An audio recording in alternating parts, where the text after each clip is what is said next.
How many of you remember when I made this video? Nothing is hidden under the sun. And truly, nothing is hidden under the sun. So they want to tell us, maybe we're impatient, but we're going to wait. Throughout the 8 years of corruption, those who painted a plane and bring it as Nigerian Airways, those who promised to do subsidy of rice, 60 billion naira in 2018, all these things happen under Buhari government. It is only a Emefiele that is corrupt. But you see, like I said, nothing is hidden under the sun. Our president now is traveling up and down, seeking for those to invest in Nigeria. But because nothing is hidden under the sun, people know that this government cannot be trusted. He has finally discovered that nobody is interested in investing in the country. Look at the statement he's making, that we should stop announcing kidnapping and corruption and criminal activities that are going on in Nigeria. We should start hiding it. See, by the time when I understand that the international world understand what is going on, he went to Saudi Arabia. Saudi reviewed their ban on visa.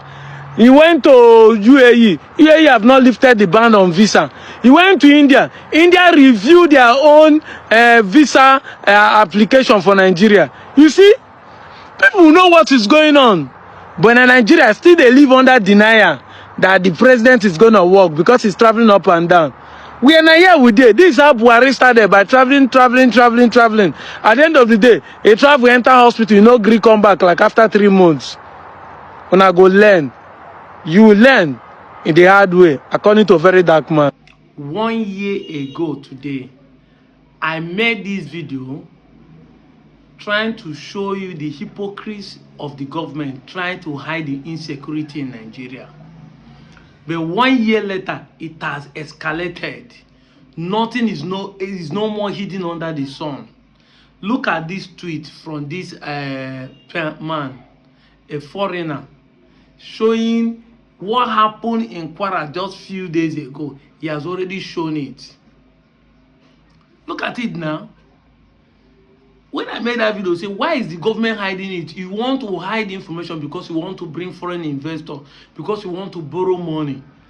Yet, nothing is hidden under the sun. It is clear. The same you who tweeted that the killing of massacre of Nigerian citizens showed that Nigeria does not have government during Jonathan time, 2014. Today, Nigerians are big key. You are traveling to South Africa. The president and the vice does not have one voice. They don't have the same mission. It was the vice that tweeted that he needed amnesty for the Boko Haram under Jonathan. Both of you play politics. But today, it is in the Igbo you people are trying to blame. The Yorubas, some of you are not bold enough to own up with your decisions of voting Tinubu.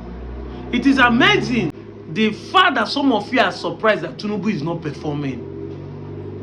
The fact that some of you are acting as if Igbo is a problem is amazing. It's shocking to believe. As in, you want to gaslight us onto what you intentionally voted for, supported. You want to blame us that the Americans want to evade. 210 trillion is missing in NMPC. It is those that are shouting America is coming from oil. You protested. Now you cannot protest. Over 210 trillion missing in NMPC. Over 145 billion naira is missing in NMPC.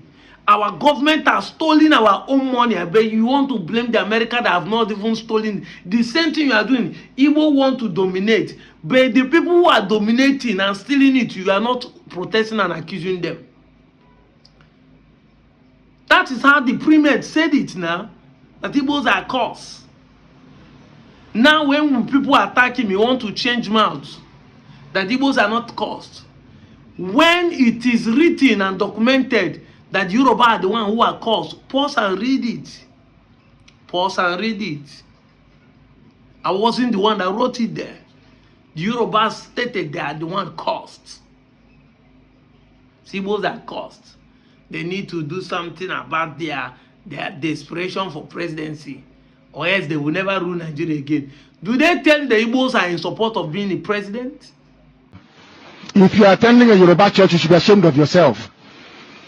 Anybody attending a Pentecostal church with a Yoruba pastor is an idiot, a complete fool, an imbecile.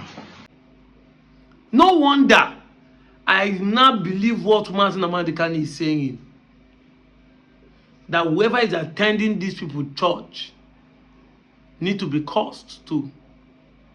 Because I don't see how you will leave the main matter to talk about Igbos are cursed. Are you cursing people that are blessed? You say Igbos are betrayal? Who betray Abiola?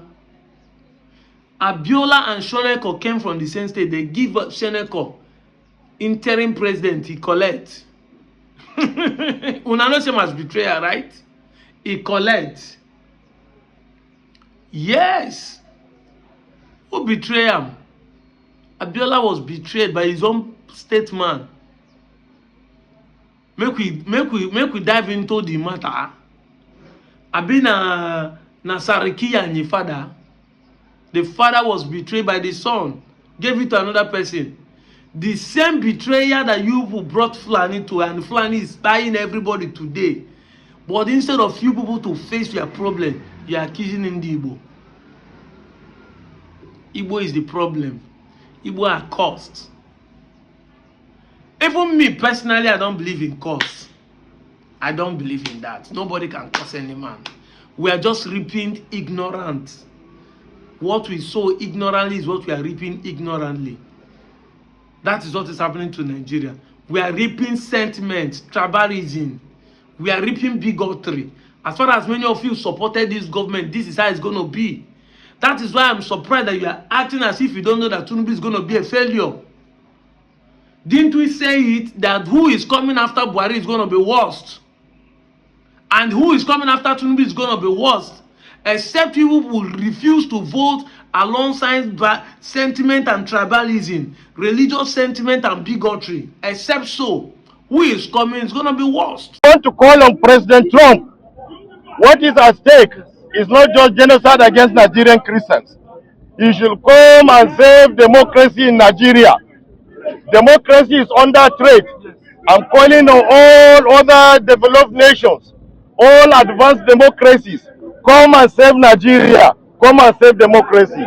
Because I cannot understand how a serving minister of the Federal Republic of Nigeria will be leading talks, armed talks, and then with the active connivance or support of the police to come and create mayhem here. I have said it, we are willing to lay down our lives to protect our office, to protect our democracy, to protect our mandate. So Nigerians, you are watching what is happening. International community, you are seeing the threat that Nigerian democracy is. Come and save us. As far as the person is rigging an election, trying to do it, he's going to be worst. Muslim ticket is no more favoring people. Look at them, PDP, shouting that Donald Trump should come. Tomorrow night is Igbo people you blame. This is the man saying it now, that Donald Trump should come and save our democracy. Muslim ticket is no more saving you people. It's no more Igbos that are calling Donald Trump. It's you people. People who protest against Donald Trump coming. They cannot protest against the ones stealing our mineral resources. The girls are being adopted. No one is protesting. A general is killed. No one is protesting. People are shot in the church. A proof of genocide against Christians. Nobody is shouting. Nobody is protesting. But America said they want to intervene against terrorists. You are shouting. I said it time without number. Nigerian government, you are holding Mazi Nnamdi Kanu in the prison. You say he's a terrorist champion. And IPOB is called terrorist. Why don't you allow Donald Trump to come and kill the IPOB and terrorist group? Why you put shouting at Willow? Why you put denying there's no terrorists in Nigeria? I'm out of here, Joe.